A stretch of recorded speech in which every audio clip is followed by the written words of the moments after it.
네, 어제 서울 수락산에서 등산길에 나섰던 60대 여성이 잔인하게 살해가 되는데요. 용의자가 자수를 했습니다. 이 용의자, 피해 여성과는 일면식도 없는 사이라고 밝혔습니다. 또 묻지마 범죄가 벌어진 것 아니냐는 우려가 커지는 가운데 용의자가 경찰의 조사를 받고 있습니다. 네, 현장에 취재기자 나가 있습니다.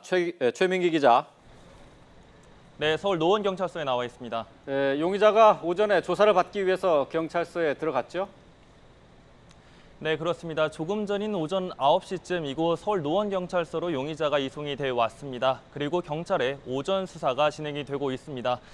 지금 취재진도 이른 아침부터 이곳으로 연행돼 온 용의자를 지켜봤습니다. 모자와 마스크를 쓴 용의자, 살해 동기와 자수 경위를 묻는 기자들의 질문에 아무런 대답도 하지 않았습니다. 오늘 수사에서는 용의자가 범행을 저지른 것이 맞는지 확인 작업을 거친 뒤 이 피의자 신분으로 전환하게 됩니다. 그리고 사건 경위와 범행 이유 등을 집중적으로 추궁하게 됩니다.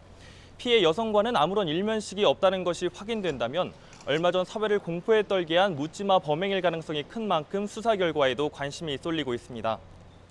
또 현재 피해 여성의 부검도 국립과학수사연구원에서 진행 중입니다.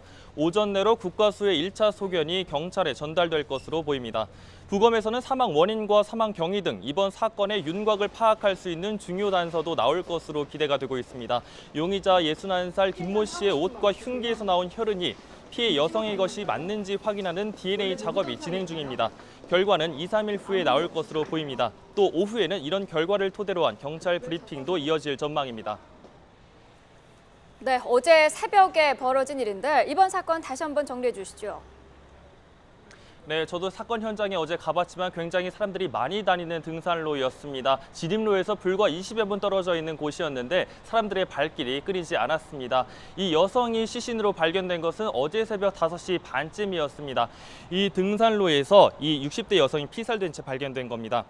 이 인근을 지나던 등산객이 여성을 발견해 경찰에 신고를 했고요. 목을 집중적으로 찔린 피해 여성은 현장에서 사망했습니다. 평소 수락산으로 자주 등산을 다닌 피해 여성, 범행 발생 30분 전쯤 혼자 등산에 나섰다가 이렇게 변을 당했습니다. 그리고 이후 사건 발생 13시간 만에 경찰서를 찾은 용의자 김 씨가 범행을 자백했습니다. 경찰 조사 결과 김 씨는 강도 살인죄로 15년을 복역하고 올해 초에 출소한 전과자였습니다. 그러나 정말 김 씨가 범인인지, 사실이 맞다면 왜 처음 많은 여성을 살해했는지 등은 앞으로 밝혀져야 할 부분입니다. 오늘 오후 경찰 브리핑을 지켜봐야 될 것 같습니다. 지금까지 서울 노원경찰서에서 YTN 최민기입니다.